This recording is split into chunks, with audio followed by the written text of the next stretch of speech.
നൂറ്റാണ്ടിൽ മെസ്സപ്പൊട്ടാമിയയിൽ നിസിബിസിൽ ജനിച്ച വിശുദ്ധ എഫ്രേം 18-ാം വയസ്സിലാണ് ജ്ഞാനസ്നാനം സ്വീകരിച്ചത്. മതമർദ്ദനത്തിൽ നിന്ന് രക്ഷ തേടി എഥേസ്യയിലേക്ക് പലായനം ചെയ്ത അദ്ദേഹം അവിടെയുള്ള ബൈബിൾ വിദ്യാലയത്തിൽ തീക്ഷ്ണതയോടെ പ്രവർത്തന നിരതനായി. അവിടെ വെച്ച് ഡീക്കൻ പട്ടം സ്വീകരിച്ചെങ്കിലും പൗരോഹിത്യം സ്വീകരിക്കാൻ അദ്ദേഹത്തിന്റെ എളിമ അദ്ദേഹത്തെ അനുവദിച്ചില്ല. മെത്രാഭിഷേകത്തിനുള്ള ക്ഷണമുണ്ടായപ്പോൾ ഭ്രാന്ത് അഭിനയിച്ചാണ് അദ്ദേഹം അതിൽ നിന്നും ഒഴിഞ്ഞു മാറിയത്.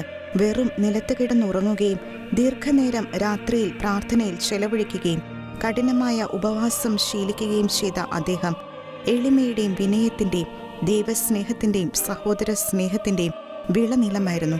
സുറിയാനി ഭാഷയിൽ അതീവ പ്രാവീണ്യമുണ്ടായിരുന്ന അദ്ദേഹത്തിന്റെ ഗ്രന്ഥങ്ങൾ അതിവിശിഷ്ടങ്ങളാണ്. അന്തിമവിധിയെപ്പറ്റിയുള്ള അദ്ദേഹത്തിന്റെ കവിതയും പാഷണ്ഡികൾക്കെതിരെ ഗാനങ്ങളിലൂടെ പ്രതികരിച്ച അദ്ദേഹത്തിന്റെ വൈദഗ്ധ്യവും കണക്കിലെടുത്ത് പരിശുദ്ധാത്മാവിന്റെ വീണ എന്നാണ് അദ്ദേഹം അറിയപ്പെടുന്നത്. സിറിയൻ സഭയിലെ വേദപാരംഗതനായ ആ സഭാപിതാവ് 378-ൽ ദിവംഗതനായി.